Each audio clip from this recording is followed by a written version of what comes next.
अपने कॉलेज की पढ़ाई खत्म होते ही प्रेम ने पिता के कारोबार की तरफ अपना आकर्षण प्रकट किया, परंतु उसके पिता ने उसे ये कहते हुए रोक दिया कि अभी उसके घूमने फिरने के दिन हैं। प्रेम के पिता एक बड़े आदमी थे। वो बहुत ही दयालु एवं दानी स्वभाव के धनी थे। समाज में उनकी पहचान पैसों एवं व्यक्तित्व के धनी सेठ जी के रूप में थी। देश के लगभग हर बड़े शहर में उनके द्वारा पोषित कोई संस्था, विद्यालय, गुरुकुल आदि चलते थे। प्रेम उनका इकलौता बेटा था, अतः उसकी लगभग हर मांग को वो पूरा करते रहते थे। पिता की उदारता से प्रेम भी हमेशा प्रसन्न रहता था एवं उनका बहुत आदर करता था। कभी भी प्रेम ने अपने पिता की बात को नहीं नकारा। प्रेम का एक बहुत ही घनिष्ठ मित्र था रवि। रवि को प्रेम के घर वाले भी अपने बेटे जैसा ही समझते थे। एक दिन सुबह के अखबार में हिमालय की सुंदर वादियों को देखकर प्रेम का मन वहां घूमने का हुआ और उसने रवि से वहां चलने को कहा। रवि भी कभी उसकी बात को नहीं टालता था और वह भी झट से राजी हो गया। पिताजी को तो मनाने की आवश्यकता ही नहीं, बस फिर क्या था, अगले ही रोज की टिकट बनवा ली। अगले दिन दोनों रवाना होने लगे। अच्छा पिताजी, हम चलते हैं। प्रेम ने रवाना होने से पहले अपने पिता के चरण छूते हुए आज्ञा ली। अच्छा, निकल रहे हो? चलो आराम से जाना और खूब मस्ती करना। खर्चे की बिल्कुल भी चिंता मत करना और पहुंचते ही चिट्ठी लिख देना।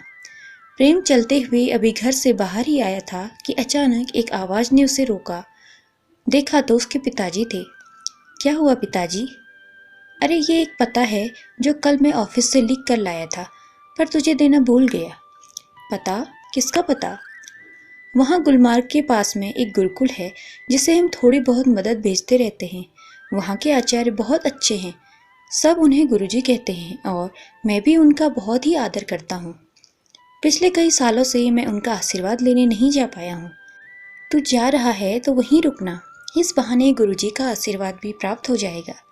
ये एक चिट्ठी भी है जो मैंने गुरुजी के नाम लिख दी है, वो तुम्हारे रहने खाने का प्रबंध कर देंगे। ठीक है पिताजी। इतना कहकर प्रेम ने फिर अपने पिता के चरण स्पर्श किए और रास्ते की तरफ मुड़ गया। लगभग 48 घंटों के लंबे सफर के बाद प्रेम व रवि गुलमर्ग पहुंचे और दिए हुए पते पर पहुंचकर दरवाजे पर दस्तक दी। खटखट खटखट, कोई है? खटखट खटखट, कोई है? थोड़ी देर के गेट पीटने पर एवं आवाज लगाने पर दरवाजे के अंदर से एक महिला की आवाज आई। कौन है? जी, मेरा नाम प्रेम है, मैं जयपुर से आया हूँ। तो क्या बेचने आए हो? प्रेम को ऐसे जवाब की आशा न थी, तो थोड़ा सा भौचक्का रह गया और चुप पड़ गया। उसके मौन रहने पर दरवाजे के भीतर से फिर से आवाज आई। अरे बोलते क्यों नहीं? कौन हो? किस काम से आए हो? ओ जी, वो हमें गुरुजी से मिलना था। रवि प्रेम को अटकते देख बीच में बोल पड़ा। अब तुम कौन हो और गुरुजी से क्यों मिलना है? जी, मेरा नाम रवि है और हम बहुत दूर से गुरुजी का आशीर्वाद प्राप्त करने आए हैं। बाबा अभी घर पर नहीं हैं। ठीक है, फिर हम बाद में आ जाते हैं। इतना कहकर प्रेम जाने को हो ही रहा था कि तभी फिर आवाज आई। परंतु बाबा कुछ दिनों के लिए बाहर गए हैं, अतः कुछ दिनों के बाद आएंगे। अब क्या करे रवि? ये सवाल के अलावा कुछ बोलती ही नहीं और दरवाजा खोलती नहीं। चल कहीं दूसरा स्थान देखकर रुकने का प्रबंध करते हैं। इतना कहकर प्रेम ने कदम बढ़ाए ही थे कि अचानक पिताजी की चिट्ठी की याद आ गई। अरे सुनो, ये एक चिट्ठी है गुरुजी के नाम, उनको दे देना और बोल देना जयपुर के सेठ जी ने भेजी है। क्या? सेठ जी की चिट्ठी? इतना कहते हुए जोर से दरवाजा खुला और सामने एक अप्सरा सा सौंदर्य लिए सुंदर कन्या खिलखिलाती हुई सामने प्रकट हुई। प्रेम कुछ पल के लिए उसकी सुंदरता में खोकर ही रह गया। तभी अचानक रवि ने उसका हाथ झटका। जी, आप लोग कौन हैं? क्या आप लोग सेठ जी को जानते हैं? ये उनके पुत्र हैं श्री प्रेम कुमार और मैं इनका मित्र रवि कुमार। आप उनके पुत्र हैं? हे भगवान, मुझसे कितनी बड़ी गलती हो गई। और सुनेंगे तो डांटेंगे। आप लोग कृपया अंदर पधारें। जितनी सुंदरता उसके सौंदर्य से झलक रही थी, उससे कई गुना अधिक मिठास उसकी वाणी में थी। जी, आपने अपना नाम नहीं बताया। प्रेम के बोलने से पहले रवि पूछ बैठा। जी, मैं कविता। बाबा अक्सर जयपुर वाले सेठ जी के बारे में बातें करते रहते हैं। बहुत प्रशंसा करते हैं। कहते हैं कि इस जमाने में ऐसा अच्छा व्यक्ति विरला ही होता है। बातें करते हुए कविता ने उनको चाय नाश्ता करवाया। कुछ समय पश्चात प्रेम चलने को तैयार हुआ। अच्छा कविता जी, अब हम चलते हैं, शाम होने को आ रही है, कुछ ठहरने का प्रबंध करना है। अगर आप किसी अच्छे स्थान से परिचित हों तो कृपया कर बताएं। अरे ये आप क्या बात कर रहे हैं, आप जब तक चाहें यहाँ रह सकते हैं, आपको यहाँ कोई परेशानी नहीं होगी। वैसे भी सेठ जी ने चिट्ठी में लिखा है कि आप लोगों के खाने पीने का प्रबंध यहाँ करना है। बाबा नहीं हुए तो क्या हुआ, मैं हूँ, अम्मा है, अगर मैंने आपको चले जाने दिया तो बाबा मुझे बहुत डांटेंगे। कविता की विनती पर प्रेम व रवि वहीं रुक गए। वैसे भी प्रेम के मन में तो जाने की भावना थी ही नहीं, वो तो कविता के सौंदर्य पर मोहित हो चुका था। रवि भी प्रेम के भाव समझ चुका था। रवि व प्रेम दिन भर आसपास घूमते फिर रहे थे। शाम को वापस वहीं आ जाते और देर रात तक कविता के साथ आसपास की जगहों की जानकारी लेते और अपने आसपास के दर्शनीय स्थानों के बारे में उसे बताते। ऐसे ही कुछ दिन गुजरते रहे। प्रेम का आकर्षण बढ़ता गया और कविता भी प्रेम के प्रति आकर्षित होने लगी, परंतु उनका प्रेम निःशब्द था, कोई किसी से कुछ नहीं कह रहा था। एक दिन शाम के वक्त रवि ने प्रेम से उसकी मनोदशा के बारे में बात की। क्यों भाई प्रेम, घर चलने का इरादा है कि नहीं? यही प्रेम कविता बनाने का मन है? प्रेम रवि के सीधे सवाल को समझ गया था। क्या करूं यार, जहां भी देखता हूं वही नजर आ रही है, पर समझ नहीं आ रहा आगे बात कैसे बढ़ाऊं। यहाँ से जाने का मन ही नहीं हो रहा, परंतु काफी दिन हो गए, इसलिए जल्द ही कुछ सोचना पड़ेगा। रवि थोड़ी देर सोचकर बोला, एक काम कर, आज शाम को उसके साथ घूमने के लिए जा और उसे अपने मन की पूरी बात विस्तार से बता दे। यह तो हम दोनों ही जानते हैं कि वो भी मन ही मन तेरी तरफ आकर्षित है, तो बस जो कुछ होगा वो साफ हो जाएगा। रवि का यह विचार प्रेम को अच्छा लगा और शाम को कविता से घूमने जाने के लिए अनुरोध किया। कविता भी मना नहीं कर पाई, तो अम्मा से पूछ वो प्रेम के साथ घूमने निकल गई। काफ़ी देर तक घूमते व बात करते हुए दोनों को यह आभास ही नहीं रहा कि वो लोग गुरुकुल से काफ़ी दूर आ चुके हैं। शाम हो गई थी और कविता ने वापस लौटने को कहा। प्रेम अभी तक अपने मन की बात कविता से कह नहीं पाया था और अनमने मन से कविता की हाँ में हाँ कर लौटने के लिए घूम गए। कुछ दूर चलते ही अचानक बारिश शुरू हो गई। गुरुकुल अभी बहुत दूर था एवं आसपास कोई घर भी नहीं था, अतः छिपने का स्थान न पाकर वो दोनों एक पेड़ का सहारा ले बारिश रुकने का इंतजार करने लगे। बारिश की चंद बूंदों ने कविता के सौंदर्य को और बढ़ा दिया था। उधर उस बर्फानी जगह पर बारिश में भीगकर प्रेम कांपने लगा, परंतु कविता के सौंदर्य की तपन ने उसे संभाले रखा। कविता के सिर से होकर उसके होठों को छूती हुई योनि पर से सरकती बूंदें प्रेम को काम पीड़ित कर रही थी। अचानक बारिश और तेज हो गई। अब इतनी तेज बौछारों से तो पेड़ भी उनको नहीं बचा पा रहा था। अतः कविता ने इधर उधर नजर दौड़ाई, परंतु कोई आसरा नजर नहीं आया। अचानक पास ही एक छोटे टीले पर कुछ दिखाई दिया। सुनिए, अगर हम लोग ऐसे ही खड़े रहे तो पूरे भीग जाएंगे और तबीयत खराब हो जाएगी। और वो जो टीले पर खंडहर सा दिखाई दे रहा है, वहाँ चलते हैं, शायद हमें वहाँ छुपने का स्थान प्राप्त हो जाए। इतना कहकर कविता उस टीले की तरफ दौड़ पड़ी। प्रेम तो कविता के सौंदर्य में ऐसा खो गया था कि कविता ने क्या कहा और कब वहाँ से चली गई उसे कुछ पता ही नहीं रहा और वह वहाँ खड़ा रह गया। कविता सीधे दौड़ती हुई खंडहर पर पहुँच गई और इतनी तेज बारिश में काफ़ी भीग भी गई थी। वहाँ पहुंचकर उसने पाया कि प्रेम तो उसके साथ था ही नहीं। वहाँ से उसने झांक कर देखा तो प्रेम अब भी चुपचाप वहीं खड़ा भीग रहा था। कविता ने काफ़ी आवाज़ें लगाई, परंतु प्रेम की तरफ से कोई हलचल नहीं पाई। उसे किसी अनहोनी की आशंका हुई, क्योंकि ऐसे ठंडे प्रदेश में बारिश में भीगने से किसी के भी हाथ पैर अकड़ सकते हैं।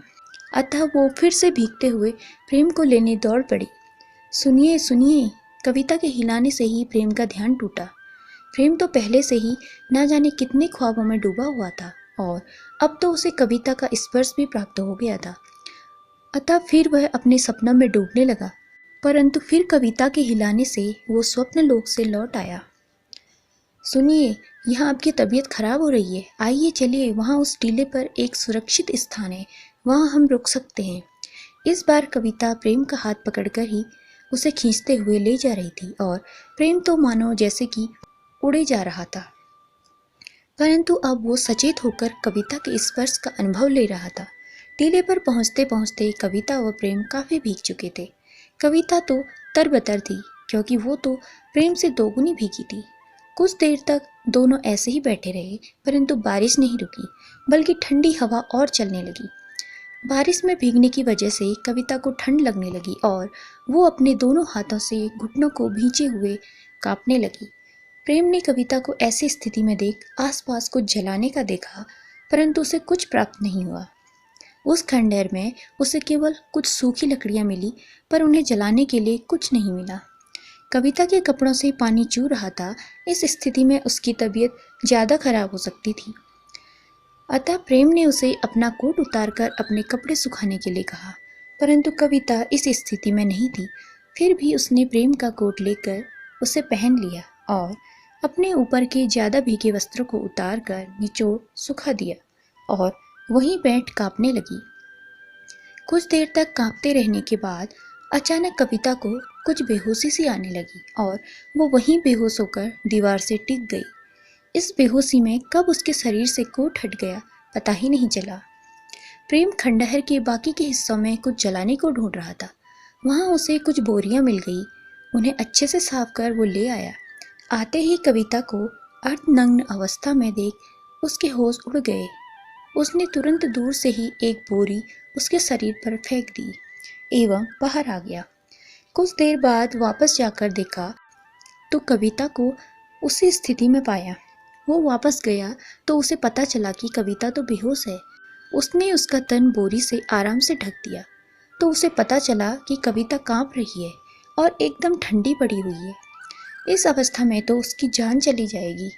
मुझे तुरंत ही कुछ करना पड़ेगा, पर क्या करूं? बारिश तो अभी भी तेज ही है। आसपास कोई घर भी तो नहीं है। प्रेम अपने मन में ही बड़बड़ाने लगा। उसने कई बार कविता को हिलाकर होश में लाने की कोशिश की, परंतु सब कोशिशें बेकार रही। कुछ देर ऐसे ही चिंता में बैठने के बाद प्रेम ने बची हुई दूसरी बोरी को नीचे बिछा दिया और कविता को उस पर लिटा दिया एवं खुद भी उससे चिपक कर लेट गया। कुछ देर बाद प्रेम की आंख लग गई।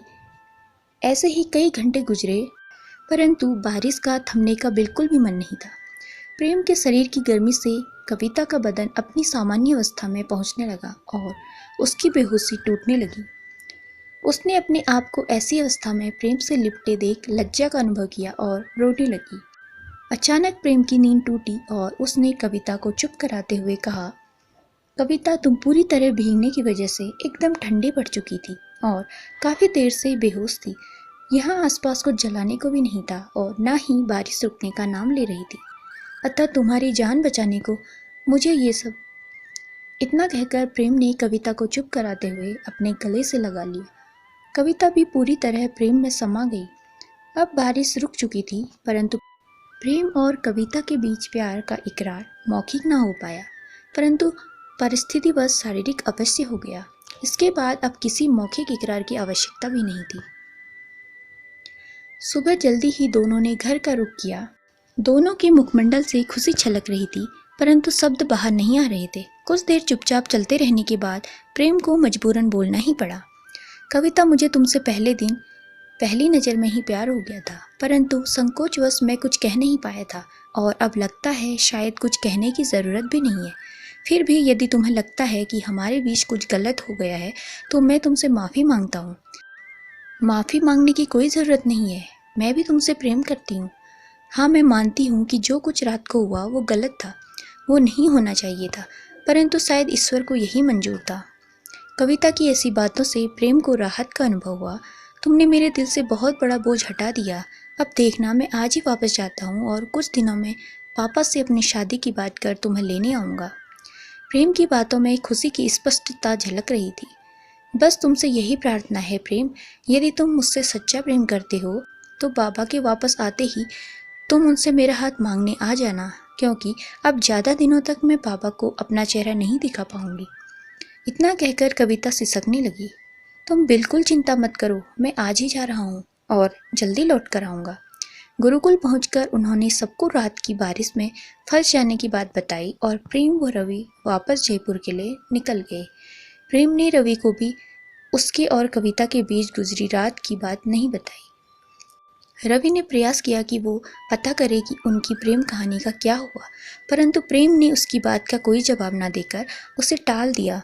घर पहुंचते ही प्रेम ने अपने पिता से बात करना उचित नहीं समझा और दूसरे दिन आराम से बात करने की ठान अपने कमरे में जाकर सो गया। दूसरे दिन प्रातः ही चाय के साथ अखबार पढ़ते हुए पिता के पास प्रेम जाकर बैठ गया और बात ही करने वाला था कि तभी नालायक बेशर्म, इन्हें लज्जा भी नहीं आती। क्या हुआ पिताजी, किस पर इतना भड़क रहे हैं? ये आजकल के नौजवान बेशरम कहीं के घर वालों की छूट का नाजायज फायदा उठाते हैं। अब ये देखो, नवाब साहब बाहर कहीं गए थे, लड़की से मिले, प्रेम किया और शादी करके घर में उठा लाए। अरे ऐसा भी कहीं होता है भला? ना जात का पता, ना खानदान का पता, ऐसे भी कहीं शादी होती है भला? ना रिश्तेदार, ना कोई सगे संबंधी, मन में आया तो कर डाली शादी। जिन माँ बापों ने पाल पोस कर शादी के लायक बनाया, उनके बारे में एक बार भी नहीं सोचा कि इतनी बड़ी खुशी के लिए उन्होंने भी कई सपने सजाए होंगे। सब चकनाचूर कर दिया। अखबार की खबर से पिताजी का मिजाज खराब था, अतः प्रेम ने अपनी बात को कुछ दिनों के लिए टाल देने ही उचित समझा। दूसरे ही दिन अचानक प्रेम के पिता को दिल का दौरा पड़ गया और इन्हें अस्पताल में भर्ती होना पड़ा।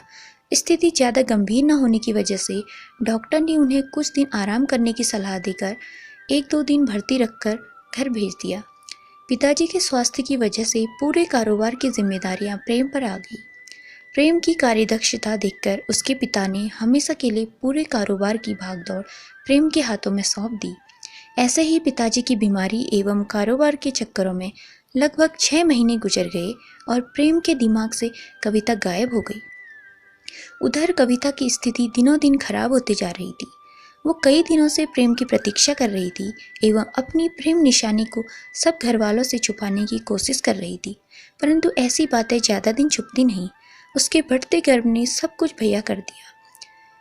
उसके बाबा को यह भान हो गया कि कविता गर्भ से है और पूर्व में प्रेम और कविता के बारिश में फंसने वाले किस्से से उन्होंने अपने अनुभव के घोड़े दौड़ाए और यह निष्कर्ष निकाल लिया कि हो न हो यह प्रेम का ही अंश है।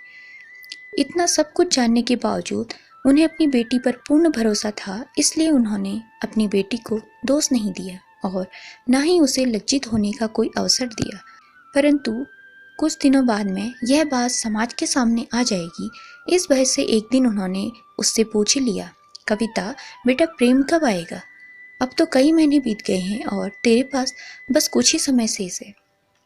अपने बाबा की बात सुनकर कविता रो पड़ी और रोते हुए बोली, बाबा मुझे माफ़ कर दो, यह सब मैंने जानबूझकर नहीं किया। चुप हो जा बेटी, मुझे पता है तू यह सब जानबूझकर कर ही नहीं सकती, परंतु बेटा अब बहुत देर हो चुकी है। उसने कब तक आने का कहा है?